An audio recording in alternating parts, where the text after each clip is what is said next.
আসসালামু আলাইকুম রহমতুল্লাহ। আশা করি তোমরা সবাই ভালো আছো।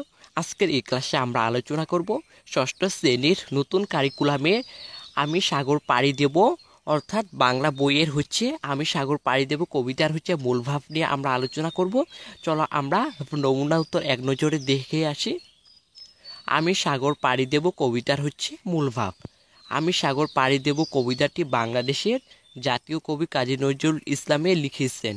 তিনি সব বয়সের মানুষের জন্য সুন্দর সুন্দর কবিতা লিখেছেন। এটি একটি কাল্পনাধর্মী কবিতা।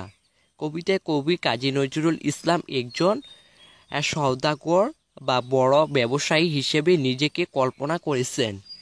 কবি সওদাগর হয়ে 7 সাগরে ভেসে বেড়াবেন।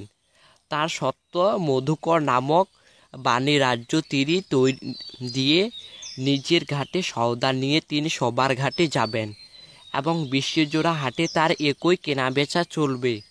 তার ময়ূর পঙ্খী বস্ত্রা অর্থাৎ সামনের দিকে ময়ূরের আকৃতিযুক্ত বড় নৌকাটি লাল রঙের পাল তুলে ঢেউয়ের দোলনায় রাজহাঁসের মতো দুলে দুলে চলবে। সাগর কবিকে বন্ধু হয়ে মূল্যবান পাথর মানিক রতন উপহার দেবে। দ্বীপে দ্বীপে কবির জন্য আস্তানা পেতে রাখা হবে। ঝিনুক কবিকে মুক্তামালা নাচ রানা দেবে। চারপাশের গাংচিলেরা ভিড় করবে আর নতুন নতুন দেশের তীর তাকে হাট চানিয়ে ডাকবে। কোনো কিছুকেই কবি ভয় পান না, কারণ তিনি ভয় পাওয়ার ছেলেই নন। সমুদ্রের ডাকাতরা এলে বর্ষা দিয়ে তাদের মেরে ফেলবেন। কবি দেশে দেশে দেওয়াল রাখতে চান না। বন্যা নিয়ে বিভেদগুলো দূর করে তিনি সুধা বিনিময় করবেন।